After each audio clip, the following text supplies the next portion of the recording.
오늘 우리에게 주시는 말씀은 요한복음 13장 12절에서 20절 말씀입니다.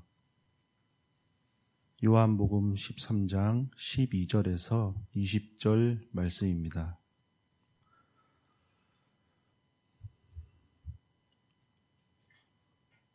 교독하시겠습니다.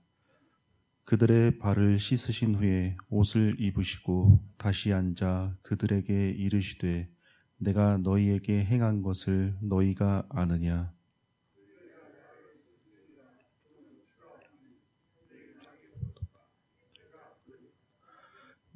내가 주와 또는 선생이 되어 너희 발을 씻었으니 너희도 서로 발을 씻어 주는 것이 옳으니라.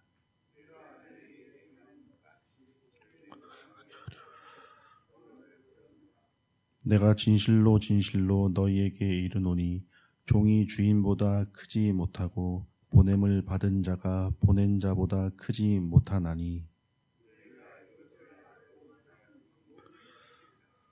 내가 너희 모두를 가리켜 말하는 것이 아니니라.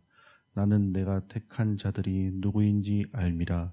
그러나 내 떡을 먹는 자가 내게 발꿈치를 들었다 한 성경을 응하게 하려는 것이니라.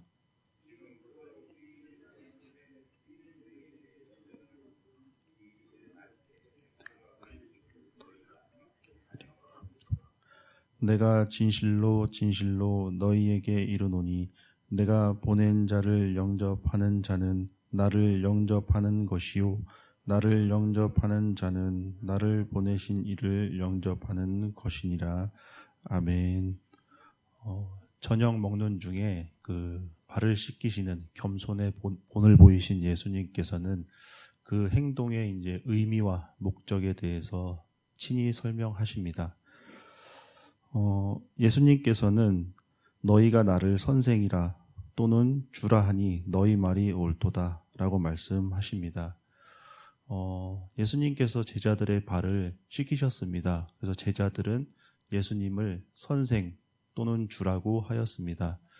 그 당시에 유대인의 문화에서 선생님이나 주라고 부르는 사람의 말씀은 무조건 따라야 했습니다. 그래서 너희가 나를 선생, 주라 하니까 내가 발을 씻긴 이것도 너희들이 곧 따라해야 한다, 해야 한다라고 그 당시의 문화를 빗대어서 이렇게 제자들에게 말씀하신 것입니다.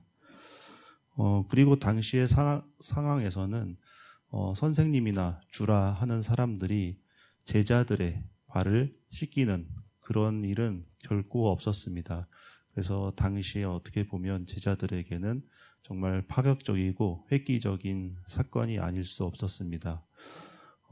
그리고 발을 씻긴다는 것은 그 당시에 그 집에 하인, 종이 있었는데 그 종 중에서도 가장 낮은 종이 하는 일이 주인의 발을 씻기는 그런 일이었습니다. 그래서 제자들은 예수님께서 발을 씻기셨다는 그 사실에서 가장 그 집에서도 낮은 하인이 하는 그런 발을 씻기는 행동을 우리들에게 하셨다는 것에서 상당히 큰 충격과 그리고 큰 뭔가 그 감정에 그것을 많이 느꼈을 것입니다. 예수님께서 이렇게 하신 이유는 당시에 제자들이 서로 우열을 가리고 그것으로 인해서 다툼이 많았음을 의미합니다. 내가 높니 네가 높니 하면서 서로 간의 우열을 가리는 일이 많았습니다. 그래서 예수님께서는 예수님이 이제 돌아가시기 전에 제자들을 향한 사랑의 행동으로 이렇게 발을 씻기시면서 서로 섬기라고 서로 같은 제자라고 이렇게 말씀을 행동으로 보이셨습니다. 예수님께서는 종이 상전보다 크지 못하다고 그리고 보냄을 받은 자는 보낸 자보다 크지 못하다고 말씀하십니다. 주인은 주인이고 종은 종이다. 그리고 다른 말로 한다면 하나님은 하나님이고 우리는 인간이다 라는 말을 예수님께서는 이렇게 돌려서 말씀하셨습니다. 이 말씀이 당연한 것처럼 보이지만 지금의 우리 대한민국의 그 종교 이단들의 상황을 본다면 이 말씀을 왜 하셨는지 이해가 가고 있습니다. 그리고 우리가 하나님처럼 섬기지만 때로는 우리가 하나님과 동등됨을 생각할 수도 있다는 예수님의 말씀에서 참 무서운 말씀이 아닐 수 없습니다. 우리가 감히 그런 마음을 품겠나 뭐 이런 생각이 많이 들지만 우리가 알고 있는 많은 그 이단들이 있지만 알지 못하는 많은 이단들이 더 많이 있습니다. 그들은 자기들이 정말로 그 사기꾼, 뭐 사기 치려고 하는 게 아니라 자기들이 정말로 하나님이라고 믿고 그렇게 사는 사람들입니다. 근데 그들이 미친 사람도 아니고 성경을 많이 연구하다가 잘못되어서 그렇게 많이 그쪽 길로 빠지는 분들이 많다고 합니다.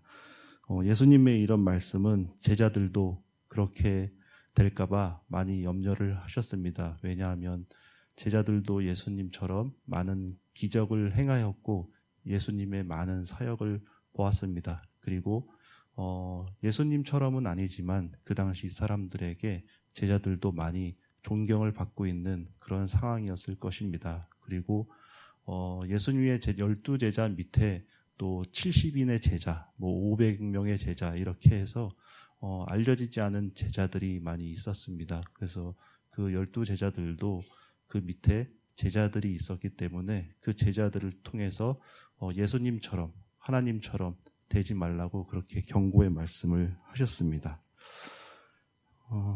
예수님은 이제 가롯 유다의 배반을 성경 말씀의 성취라고 말씀하십니다. 예수님의 삶은 출생부터 죽음까지 모든 것이 성경 말씀의 성취였습니다.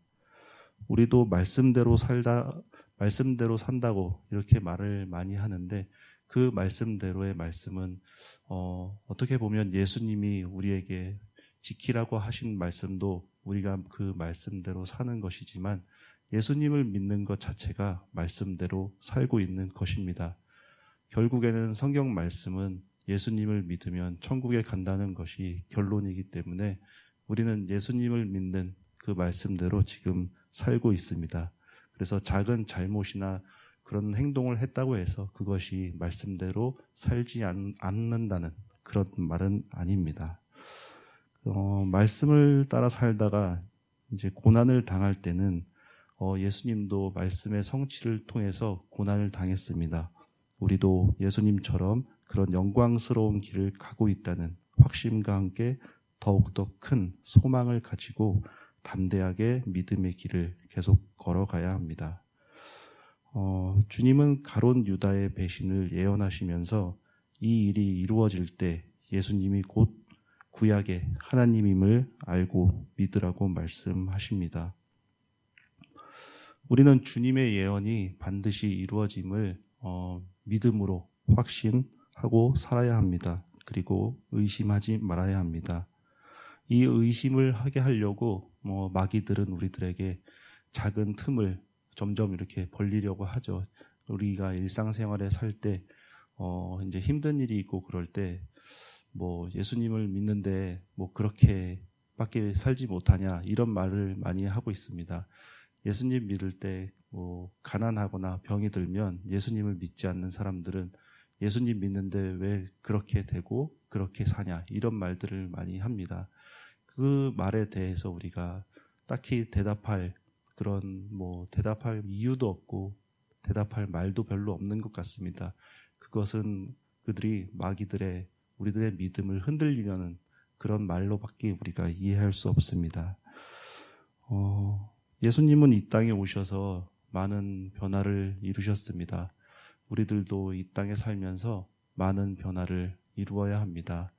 우리가 많은 변화를 과연 이룰 수 있을까 이런 생각을 많이 하게 됩니다. 낮은 자리에서 섬김의 자리에서 우리가 예천 지역을 밝게 변화시키는 그런 빛과 소금의 역할을 잘 감당해 왔듯이 앞으로도 우리 각자에게 맡긴 예천 지역을 위한 빛과 소금의 역할이 많이 있을 것입니다. 그래서 각자의 삶의 자리 그리고 교회의 섬김, 직분의 자리에서 작은 일이든 큰 일이든 모든 것이 하나님께서 나에게 나의 상황에 맞게 주어진 사명임을 우리가 알고 예천 지역을 위해서 밝게 변화시키는 그런 빛과 소금의 역할을 잘 감당해야 되겠습니다.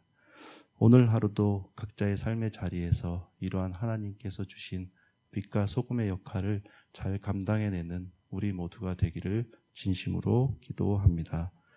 기도하겠습니다. 하나님 아버지 감사합니다. 예수님께서 직접 섬김의 본을 보여주시니 감사드립니다. 우리도 예수님을 본받아 잘 섬기고 또 섬김의 본이 되게 하여 주시옵소서. 모든 것 감사드리며 예수 그리스도의 이름으로 기도드립니다. 아멘. 하늘에 계신 우리 아버지, 아버지의 이름을 거룩하게 하시며 아버지의 나라가 오게 하시며 아버지의 뜻이 하늘에서와 같이 땅에서도 이루어지게 하소서. 오늘 우리에게 일용할 양식을 주시고 우리가 우리에게 잘못한 사람을 용서하여 준 것 같이 우리 죄를 용서하여 주시고 우리를 시험에 빠지지 않게 하시고 악에서 구하소서. 나라와 권능과 영광이 영원히 아버지의 것입니다. 아멘. 이 시간 함께 기도하실 때에 예천 교회를 위해서 기도해 주시기 바랍니다. 위임 목사님과 교역자들의 건강과 사역, 가족들을 위해서 기도해 주시고 특별히는 예천교회 환우분들을 위해서 기도해 주시기 바랍니다. 그리고 세계 각지의 선교사님들, 나라와 민족, 각자의 기도 제목에 따라 기도하실 때에 우리 주님 이름 한번 크게 부르짖고 기도하겠습니다.